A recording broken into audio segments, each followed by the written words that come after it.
Pagdating ni Lolo Isko mula sa kakahuyan, dumiretso siya sa kusina kung saan abala na si Lola Marina sa pagluluto ng kanilang tanghalian. Habang patuloy sa pagluluto si Lola Marina, ikinwento ni Lolo Isko ang nangyari sa pakikipagkita niya kay Nick sa liblib na bahagi ng kakahuyan. Ano? May kapatid si Boy, bakit ngayon lang sinabi ni Nick?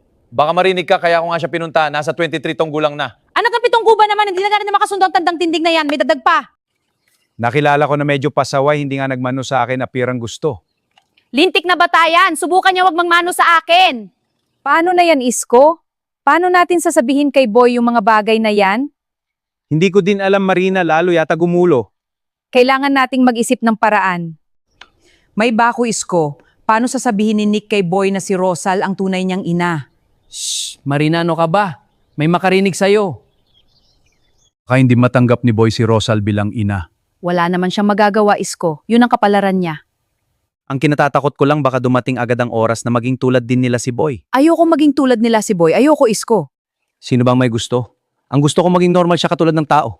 Makahanap din tayo ng paraan para wag matuloy yan. Sana nga, Marina, masakit para kay Boy na mawala ang daddy niya ang hindi niya alam sumanib dun sa kabila. Sana totoo na hindi na tayo guguluhin ni Tinding.